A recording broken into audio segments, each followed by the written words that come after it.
오늘은 재미있는 얘기를 좀 하려고 합니다. 성경에서 제일 재밌게 인생을 산 사람 가운데 다윗처럼 재밌게 인생을 산 사람이 또 있을까요? 다윗에 대한 얘기는 어린아이들로부터 나이 많이 드신 어른들까지 다 좋아하는 얘기로 가득 차 있죠. 다윗이 막 돌 가지고 골리앗을 무너뜨렸던 장면들, 너무 멋지죠.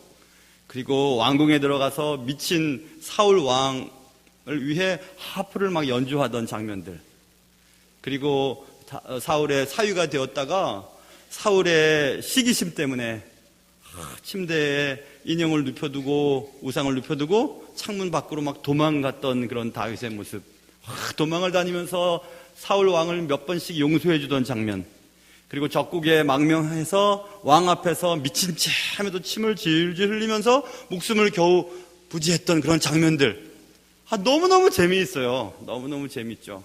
그런데 그런 재미있는 다윗의 얘기들 가운데 몇 가지 사건들이 오점이 되곤 하죠.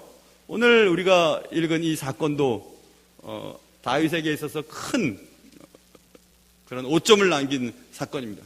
저에게도 이 사건을 읽을 때마다 마음에 씁쓸한 마음이 있어요. 아주 좀 오래전에 청년부 때 청년부 수련을 갔었거든요. 그래가지고 이제 수련회 가면 꽁트를 하잖아요. 첫날 어떤 꽁트를 하는데 제가 조장이었고 또 저희 집사람도 조장이었는데, 꽁트를 할 때 이 밧세바에 목욕하는 장면을 제 아내가 연기를 했어요.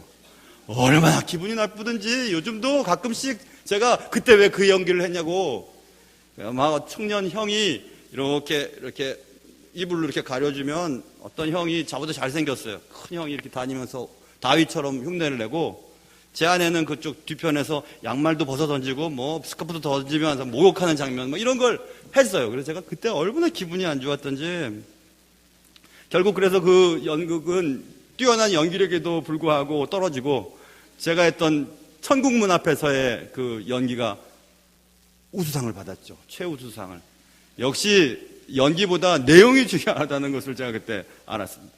이게 슬픈 사건, 목욕하던 여인을 바라보고 인생이 영 힘들어진 이 다윗의 얘기를 오늘 하게 될 텐데, 이 얘기를 통해서 여러분과 저는 재밌다 다윗이 왜 그 짓 했을까, 거기서 끝나는 것이 아니고 이 본문 말씀을 통해서 여러분과 저에게 하나님이 오늘 말씀하고 싶어 하시는 누군가가 있으세요.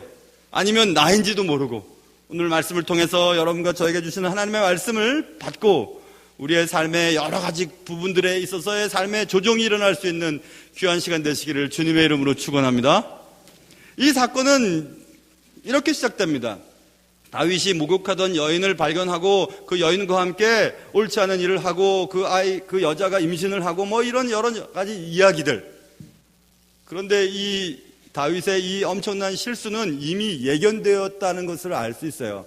오늘 본문 11장 1절부터 이미 이 구절을 읽으면서 다윗에게 지금 문제가 생겼구나라는 것을 우리가 감각적으로 알 수 있습니다. 뭐냐면 이렇게 시작됩니다. 오늘 본문에는 그 해가 돌아와 왕들이 출전할 때가 되었다 이렇게 되어 있죠. 그리고 2절에 보면 저녁 때가 되었다 이런 말이 나옵니다. 의도적으로 지금 사무엘하의 저자가 어떤 때, 어떤 시기를 나타내면서 그때 다윗이 무엇을 하고 있었지? 라는 것을 알아보게 만들어줍니다. 자, 먼저 첫째는 왕이 출전할 때가 되었다. 지금 모압과의 전쟁 중이었거든요. 그래서 이스라엘의 모든 군대는 모압과의 전쟁에 나가 있었고, 심지어는 하나님의 임재의 상징인 언약궤까지 전쟁에 나가 있는 상태였었습니다. 그때 다윗이 무엇을 했는지는 성경에 써 있는데, 그때 예루살렘에 그대로 있더라 이렇게 써 있어요. 모든 왕들이 출정해서 전쟁을 벌여야 할 그때의 다윗 왕은 예루살렘에 그대로 남아 있었다 이렇게 성경은 말하고 있고, 2절에 넘어가 보면 저녁 때가 되었다. 저녁 때에 다윗 왕이 침상에서 일어났다 이렇게 써 있어요. 이상하죠? 저녁 때가 되면 보통 침상으로 들어가서 잠을 자야 되는데 저녁 때가 되어 왕이 침상에서 일어났다 이렇게 써 있어요. 자, 두 가지의 시간적인 얘기를 이 저자가 하면서 독자들로 하여금 왕이 출전할 때 다윗 왕이 왜 예루살렘에 그대로 머물러 있었을까? 저녁 때 왜 침상에 들어가서 자지 않고 저녁 때 침상에서 일어나 돌아다녔을까? 이런 궁금증을 가지면서 결론을 내리는 거죠. 다윗이 지금 있어야 할 때, 있어야 할 자리에 있지 않고 있구나라는 것을 생각하게 해주어요. 그래서 다윗의 이 실수, 엄청난 실수는 이미 예견되었습니다. 다윗이 지금 그럴 때야? 다윗이 지금 그때 그렇게 그 장소에 있어야 할 때야? 아니잖아. 다윗은 출정해서 전쟁을 지휘해야 될 때 아니야? 다윗은 지금 저녁 때가 됐으면 잠을 자야 할 때가 아니야. 근데 왜 그는 일어나고 그는 왜 예루살렘에 머물러 있었을까? 다윗은 지금 있어야 할 때, 있어야 할 곳에 있지 않았구나라는 것을 독자들로 하여금 깨닫게 해주어요. 다윗은 지금 있어야 할 곳에 있지 않고 해야 할 일을 하지 않았습니다. 여러분, 우리도 마찬가지입니다. 우리가 있어야 할 곳, 해야 할 때, 해야 할 일을 하지 않으면 하나님께서 우리의 마음속에 신앙 양심상 너가 지금 이곳에 있으면 안 되잖아. 여기서 이 짓 하면 안 되잖아. 이 사람 만나고 있으면 안 되잖아. 너 이렇게 하면 안 되잖아. 라고 자꾸 우리의 마음속에 말씀하시거든요. 말씀하시는데 그것을 몰라요. 지금 다윗은 지금 점점 영적으로 무감각해져 간다는 사실을 알 수 있습니다. 여러분도 그런 경험 있으세요? 저도 인생에 있어서 한 몇 번 그런 경험이 있었었는데 제가 어떤 기회에 여러 번 말씀을 드렸습니다. 공부하러 미국 들어가기 전에 하나님이랑 약속했거든요. 5년 동안만 공부시켜 주시면 5년 후에 꼭 공부 마치고 한국에 들어와서 하나님이 기뻐하시는 일을 하겠습니다. 한국교회 조금이라도 도움을 되는 일을 하겠습니다 하고 건너갔거든요. 공부를 이제 다 마치고 5년이 가까워오자 점점 마음의 생각이 바뀌는 거예요. 아이도 거기에 적응을 잘하고 아내도 거기 있는 걸 좋아하고 저도 이제 전임 사역에 대한 자리들이 계속 오고 가고 공부도 마쳤고 이제는 뭐 열심히 그냥 사역하고 거기서 살면 되는 거잖아요. 그런데 점점 마음에 짐이 있는 거예요. 하나님과 약속했던 것이 생각나는 거죠. 이러면 안 될 텐데. 내가 지금 여기서 빨리 결정을 내리고 들어가야 되는데 점점 5년이 가까웠는데 하나님과 약속했던 것이 생각나는데 이러면 안 되지 하다가 교통사고가 났었거든요. 여러분, 그런 게 있어요. 우리의 마음속에 영적인 감각이 남아 있습니다. 그래서 지금 거기에 가서는 안 되고 이 사람 만나면 안 되고 그런 말 하면 안 되고 그렇게 행동하면 안 되지 라는 것을 자꾸 깨닫게 하세요. 근데 그걸 무시하고 지금 다윗이 나가는 겁니다. 다윗의 이런 치명적인 실수, 남의 아내와 불륜을 저지르고 또 임신을 하게 하고 또 그 아내의 남편을 죽게 만든 이런 엄청난 사건의 시작이 다윗이 영적으로 무감각해진 것에서부터 출발한다는 것을 알 수 있어요. 가야 할 곳에 가지 않고 있어야 할 자리에 있지 아니하고 해야 할 일을 하지 아니하고 실컷 낮잠 자다가 이제 저녁 때가 되어 일어나는 겁니다. 오히려 밤에 일을 벌이는 것 치고 좋은 일 별로 없어요. 지금 다윗이 지금 일어났습니다. 사명에 대한 둔감함입니다. 어려울 때, 힘들 때, 여러 나라들의 침입이 있을 때 그때는 다윗은 최선을 다해서 하나님 앞에 부르짖고 기도하고 애썼습니다. 그러나 이제 나라가 편안해졌어요. 자기가 곧 굳이 전쟁에 안 나가도 요압 장군을 통해서 이스라엘 군대가 충분히 이길 수 있을 것 같아요. 그러니까 그냥 왕궁에 남아있는 겁니다. 자기가 할 일을 하지 아니하고. 사명에 대한 둔감함이죠. 해이해진 긴장감의 결과였습니다. 요즘 나의 모습을 한번 살펴봐야 돼요. 여러분, 영적인 끈이 하나님과의 관계가 좀 느슨해진 것 같은 느낌이 혹시 들지 않으세요? 예배를 드리는 일에도 열심을 내지 아니하고 기도하는 일은 잘 하지 아니하고 말씀 읽는 것도 그렇고 뭐 저속한 TV나 영화에 쉽게 노출되어 있고 또 쉽게 말을 함부로 다른 사람에게 상처 주는 말을 하고도 깨닫지 못하고 쉽게 분노를 폭발해버리고 화를 내고 옆에 사람들 막 상처 주고 내가 지금 이럴 때인가? 내가 지금 여기에 이렇게 살아갈 때인가? 이 사람들과 이렇게 시간을 보내야 될 때인가? 내가 가지 말아야 할 장소에 내가 이렇게 가서 살아가야 하는 때인가? 라는 것을 자꾸 깨닫게 하실 때가 있으세요. 여러분은 요즘 어떠신지? 지금 나는 어디에 있어야 하며 무엇을 해야 할지를 늘 깨닫고 행동하지 않는다면 여러분과 저는 큰 사고를 낼 확률이 높습니다. 지금 다윗처럼 훌륭하고 하나님과 가까웠던 그가 있어야 할 때 있지 아니하고 가야 할 곳에 가지 아니하고 해야 할 일을 하지 아니하고 영적인 게으름 상태에서 지금 살아가고 있습니다. 영적인 무감각함은 항상 문제를 일으키는데 죄를 자꾸 불러들입니다. 영적인 무감각함은 죄를 자꾸 친구 맺자고 해요. 자꾸 죄를 불러들입니다. 다윗이 어떻게 했는지 보세요. 다윗이 자야 할 때 자지 않고 일어나서 왕궁을 거닐었어요. 여러분 이스라엘에 가보신 분들은 아시겠지만 다윗성에서 바라보면 다윗성은 약간 위에 요새 지어졌거든요. 거기서 이렇게 밑에 보면 모든 집들이 이렇게 있어요. 집들이 있는데 그 집들은 위에가 평평한 지붕이에요. 그래서 거기에 어스무스할 때 조명도 그치 좋지 않을 어스무스할 때 이제 목욕을 많이 했던 것 같아요. 그래서 왕궁을 거닐다가 어떤 집 옥상에서 목욕하고 있는 여인을 지금 발견한 것입니다. 여러분 남자들만의 비밀인데요. 예쁜 여자들 보면 고개가 저절로 이렇게 돌아가요. 저절로 돌아간다고요. 돌아간다니까요. 그래서 거기에 이렇게 초점이 맞춰진단 말입니다. 목사님 어떻게 잘하세요? 저는 그래서 집에 가면 제 아내만 보거든요. 이렇게 항상 제 아내만 바라보고 예쁜 여자를 보게 되어 있다고요. 보는 건 좋아요. 다윗이 왕궁을 거닐다가 어스머슴할 때 여자가 목욕하고 있는 거 보는 거 뭐 그럴 수 있죠. 뭐 그럴 수 있어요. 근데 거기서 멈추고 빨리 돌아갔어야 되죠. 지켜보고 있는 거예요. 지켜보고 있는 거예요 지금. 그 다음에 이제 문제는 다윗이 저 여자가 누군고 하고 이제 신하에게 물어보는 거죠. 그러니까 엘리암의 딸입니다. 그래? 저 여자 좀 데리고 와라. 데리고 왔어요. 여자 해가지고 이제 그 여자와 잠을 잤어요. 자꾸 지금 죄가 가속되고 있죠. 가지 말아야 할 선들을 자꾸 넘고 있죠. 그렇죠? 다윗은 그 자리를 떠났어야 되죠. 여러분 새가 미국의 속담인가요? 영국 속담인가요? 새가 머리 위를 날아다니는 거야 어쩔 수 없지만 그 날아다니는 새가 자기 머리 위에 둥지를 트지 않게 할 수는 있지 않는가 그런 말이 있어요. 그럴 수 있죠. 뭐 예쁜 여자를 보는 거야 볼 수 있겠죠. 그러나 그것을 보고 자꾸 관계를 맺고 가까이 가고 죄를 짓고 하는 것은 자기 책임이죠. 그렇죠? 영적으로 무감각해진 다윗은 점점 가지 말아야 할 곳, 하지 말아야 할 일들을 하게 됩니다. 아무도 모르게 벌인 부정한 행위를 했죠. 그리고 돌려보냈어요. 아무 문제 없었어요.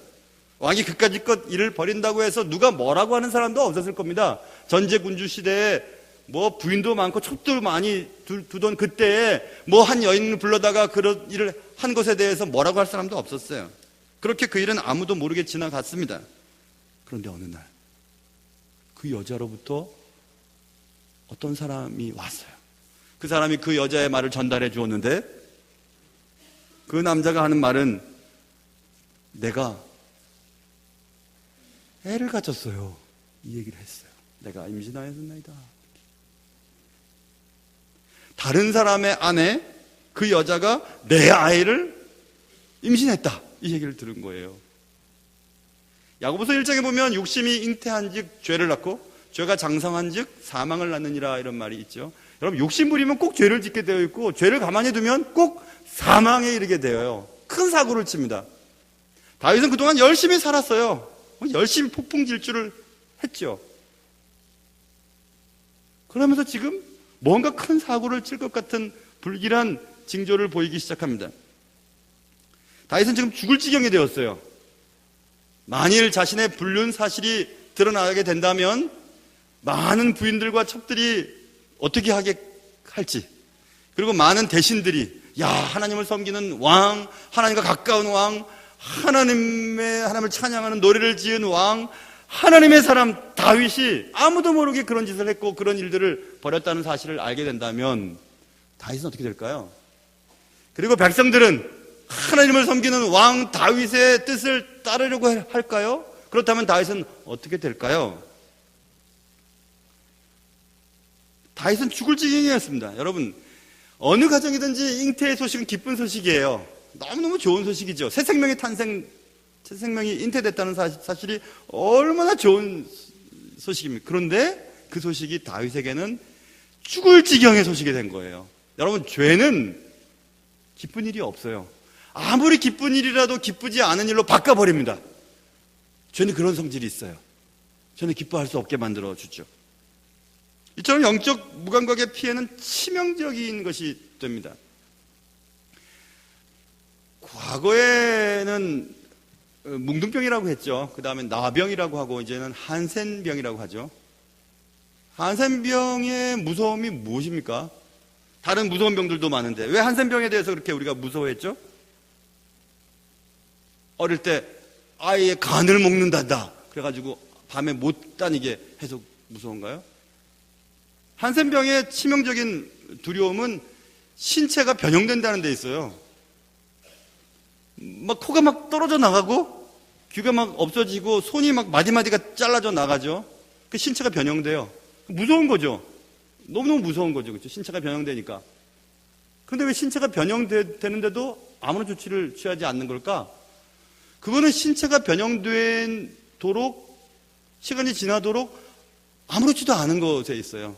한센병을 제가 읽어보니까 인간의 감각세포가 파괴되는 병이라고 이렇게 써있던데요.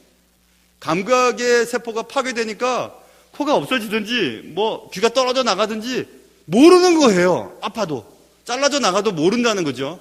그래서 어떤 의사 선생님이 써놓은 칼럼을 읽었더니 한센병의 별명이 무감각의 병이라 이렇게 써있더라고요. 무감각한 거예요. 감각이 없는 거예요. 아픈지 떨어져 나가는지 뭉개지는지도 몰라요. 그래서 한센병이 무섭잖아요. 신체가 변형이 일어나니까. 영적인 무감각이 그래요, 여러분. 몰라요. 내가 지금 무슨 짓을 하고 있는지, 내가 있어야 할 자리에 있는지, 내가 이렇게 생활해야 되는지 아닌지 모르는 거예요. 영적으로 무감각해지니까. 하나님 앞에서 민감한, 예민한, 센서티브한 감각을 잃어버렸어요. 하나님 기뻐하실까? 하나님 원하시지 않을까? 내가 이렇게 말하면 하나님 기뻐하실까? 싫어하실까? 관계가 없이 살아가는 거죠. 무감각은 이렇게 죄와 친합니다. 영적으로 무감각하면 죄 짓는 것에 대해서 아무런 문제가 생기지 않아요. 거짓말도 쉽게 하고요. 부도덕적인 행동을 해도 괜찮아요. 약속 안 지켜도 아무렇지도 않아요. 괜찮은 거예요. 그냥 무감각해지기 때문에 그렇죠. 무감각의 치명적인 결과를 예측한다면 빨리 돌이켜야 되는데 그렇게 하지 않았어요. 저는 이거 어릴 때도 그렇고 지금도 읽을 때마다 그런 생각이 듭니다. 다윗처럼 하나님이 사랑하는 자를 왜 그냥 내버려 두셨을까? 그럴 수 있잖아요. 왜 하필이면은 왜 그날따라 잠이 안 와가지고 한참 낮잠을 자게 하셨을까? 왜 왕궁을 거니셨을까? 왜 거닐게 하셨을까? 왜 하필이면 다윗이 왕궁을 거닐 때 그 여자는 목욕을 하고 있었을까? 왜 그 여자가 예쁘게 보였을까? 다윗에게. 물론 저녁 어스름하니까 여자가 목욕하는 거 보면 남자들이 눈이 가는 건 당연하겠죠. 그런데 왜 그 여인을 불렀을 때 불 앞에서 보니까 에이 돌려보내라! 왜 그렇게 하지 않으셨을까? 왜 진짜 예뻤을까? 왜 다윗 눈에게 그렇게 예뻤을까? 어떻게 말로 얘기해가지고 결국 동침을 하게 했을까? 왜 또 하나님은 생명을 창조하시고 생명을 줬다 뺐다 하시는 하나님이 왜 바세바의 몸에 생명을 잉태하게 하셨을까? 그런 고민을 해본 적이 있었어요. 왜 하나님은 다윗이 계속 죄를 저지도록 내버려 두셨을까? 이런 생각을 해보았습니다. 왜 그러셨을까요? 다윗의 무감각에 대해 하나님이 가만히 계시지 않으셨어요. 하나님은 다윗에게 여러 번 사인을 보내셨어요. 하나님이 보낸 여러 번의 사인이 오늘 본문에 기록되어 있는데 다윗이 그 여인이 아름다워 보였고 그 여인이 누구인지를 신하에게 물어보죠. 저 목욕하는 저 여자 누구지? 그 옆에 있던 신하가 대답했어요. 저 여자는 엘리암의 딸입니다. 이랬어요. 엘리암의 딸? 그래? 아이고 빨리 방금 들어가야지. 이렇게 했어야 돼요. 왜냐하면 엘리암의 딸은, 엘리암은 이스라엘 사람들은 다 알아요. 엘리암이 누구의 또 아들인지.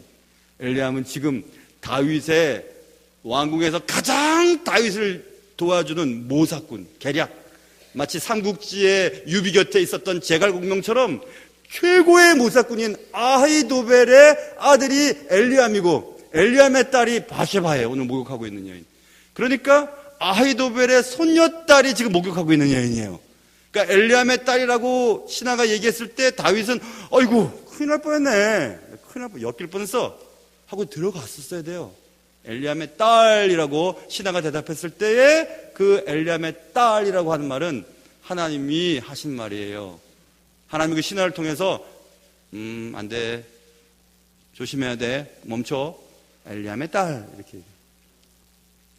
결국 그 사건 때문에 엘리암의 아버지, 그러니까 오늘 이 목욕하고 있는 바세바의 할아버지인 아히도벨이 압살롬이 다윗을 죽이려고 반기를 들 때 압살롬 편에서 모사꾼의 역할을 해요. 내 손녀딸의 가정을 파괴시키고 내 손녀딸의 인생을 망친 저 인간 가만두지 않겠어. 그래서 여러분, 어떤 사람이든지 누구든지 어떤 가정이 어떤 사람에게 못을 박으면 안 돼요. 어떤 일이든지 아무튼 무슨 일을 하든지 어떤 사람의 마음에 상처를 주면 꼭 돌려받게 되어 있어요. 어떤 사람의 가슴에 깊은 상처를 주고 자기는 편안하게 잘 자요, 잘 먹어요, 잘 살아요. 언젠간 돌려받습니다. 아히도벨이 그랬어요. 아히도벨은 마음에 품고 있던 그의 원한을 갚으려고 합니다. 그게 이 바세바 사건이에요. 자신의 손녀딸의 삶을 건드리고 손녀딸의 가정을 망가뜨린 다윗. 그러니까 엘리암의 딸이라고 하는 말은 경고 사인이에요. 하나님이 그만해라. 그 다음에 엘리암의 딸이요 해 족속인 우리아의 아내입니다. 이렇게 얘기했어요. 해 족속은 이스라엘 족속이 아니에요. 그러나 하나님을 믿기로 결심하고 해 족속이 편입되죠. 이스라엘 족속 가운데. 그리고 그 족속 가운데서 정말 열심히 최선을 다해서 노력하고 최선을 다해서 전쟁을 하고 최선을 다해서 살아왔던 우리아가 장군까지 됐는데 그 우리아의 아내입니다. 이렇게 얘기했어요. 그러면 그 말을 듣고 다윗은 깨달았어야죠. 믿음 하나 때문에 우리 민족으로 들어왔고 그렇게 열심히 해서 지금 장군까지 된 저 우리아의 아내란 말이야? 아유, 그래? 큰일 날 뻔했구나. 들어갔었어야죠. 하나님이 그렇게 재차 경고를 하시는데 엘리암의 딸입니다. 헷 족속 우리아의 아내입니다. 정신을 차렸어야죠. 그런데도 다윗은 그 여자를 데려오게 해요. 그 여자 가지고 이제 아무도 모르게 자신의 쾌락을 충족시키고 여자를 돌려보냈죠. 오케이, 잘 됐습니다. 아무 문제 없습니다. 그러다 어느 날 내가 임신하였나이다. 이 말을 들었으면 이제는 다윗이 깨달았어야 돼요. 세상에 숨길 거 없구나. 이제는 모든 사람들이 알게 될 만큼 증인이 이제 나타나는구나. 하나님이 나를 그렇게 코너로 몰아가시는구나. 이제는 항복해야 되겠구나.